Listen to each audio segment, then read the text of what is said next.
ready. Ready? Mm-hmm. Chapter 7, Fright Night. Abby entered first, plopped down on her bed as usual, and sighed a big sigh. That was fun, she said, especially when the baby spit up in the restaurant. I don't think she was actually talking to me, but I listened anyway. A second later, Miranda came in. "Hi, Humphrey, did you miss me?" she asked, bending down close to my cage. "Of course," I squeaked. "I suppose you understand what it's saying," Abby said sourly. "Sort of," said Miranda. "I think he's trying to tell me he missed me." Bingo! I watched Abby closely as she reached for her diary and pen. "Where's my pen?" she asked. She looked at her pillow. "What's this stuff doing here?" Miranda pointed at Abby's bed. "Hey, that's my hair scrunchie." So that's what that hair thing is called. "And my ring!" Miranda jumped up, crossed over the imaginary line, and grabbed her things. "You took them!" Abby spotted something on Miranda's pillow. "There's my pen! You took it! And my name bracelet!" She snatched her items and glared at Miranda. "You're always taking my things." "You took my things! I never touched yours," Miranda insisted. I never heard her sound that angry before. Abby's face turned red. "Why would I take your dinky ring and your stupid scrunchie? I have my own ring and my own scrunchie." "Why would I take your dumb pen and a bracelet with your name on it?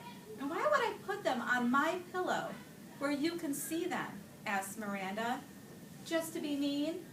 "I'm not mean," said Miranda.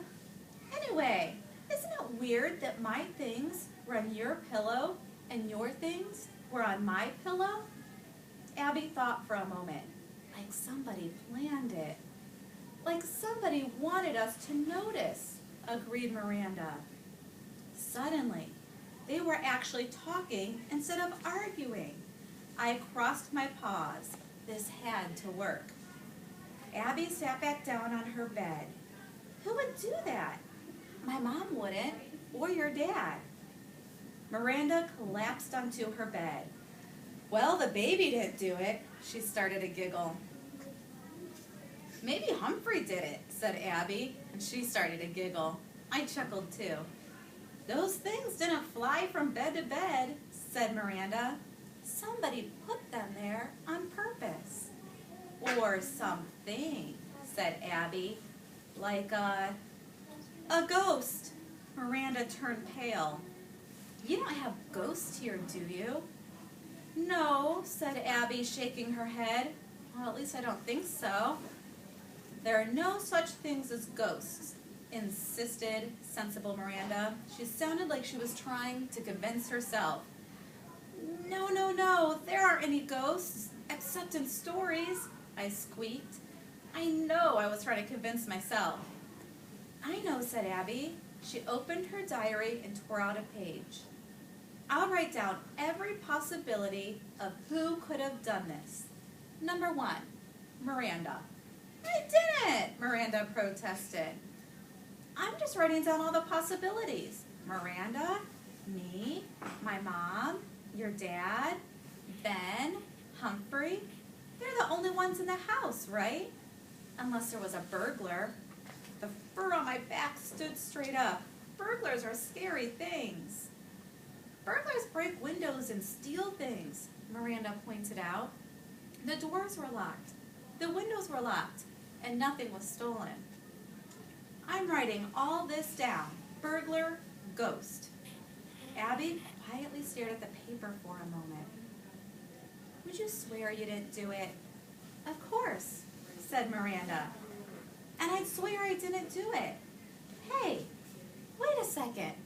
Maybe it was Humphrey." Abby jumped up and walked over to my cage. She bent down and checked the door. Nope, it couldn't be him, because his door is locked. Thank goodness that old lock that doesn't lock fools them every time. "The only thing on the list that makes sense is a ghost," she announced. "But it doesn't make sense," said Miranda.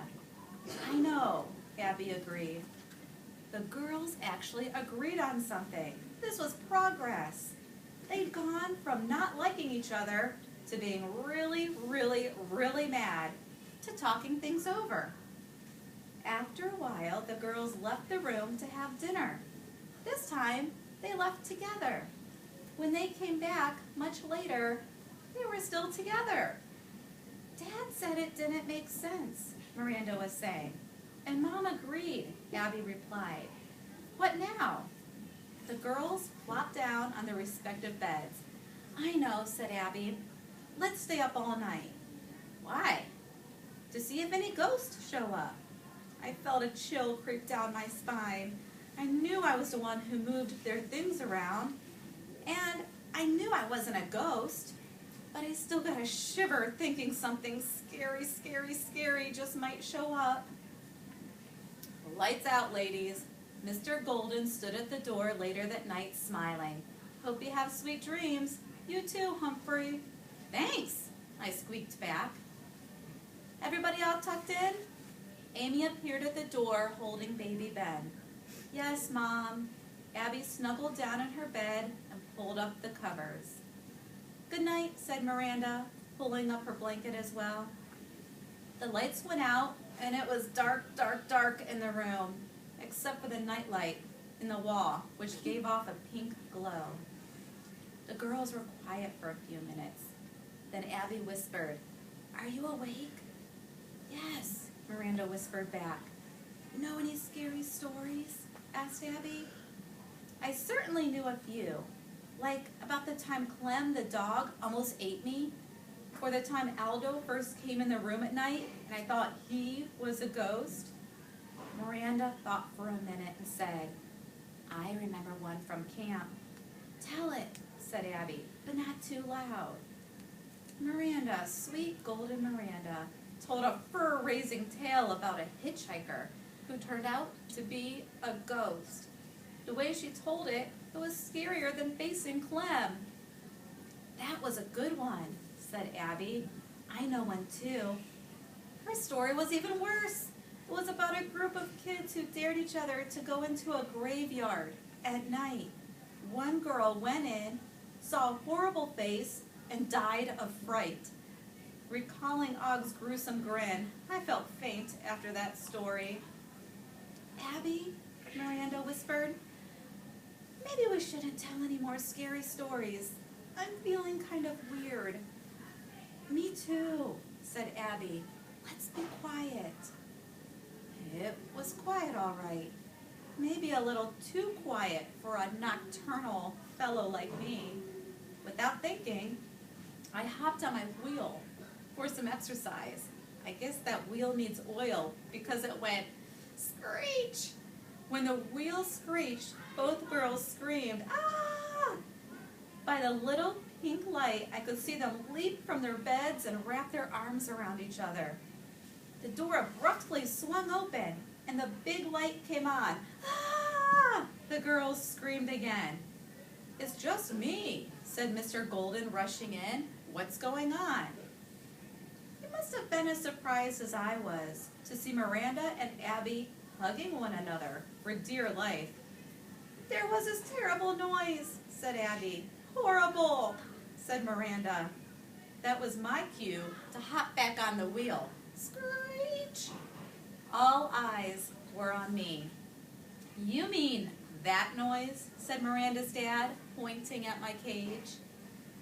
That's the one, I squeaked. Both girls started giggling. It was Humphrey, said Miranda. I thought it was a ghost, said Abby. Mr. Golden laughed too. I think that ghost is pretty harmless, he said.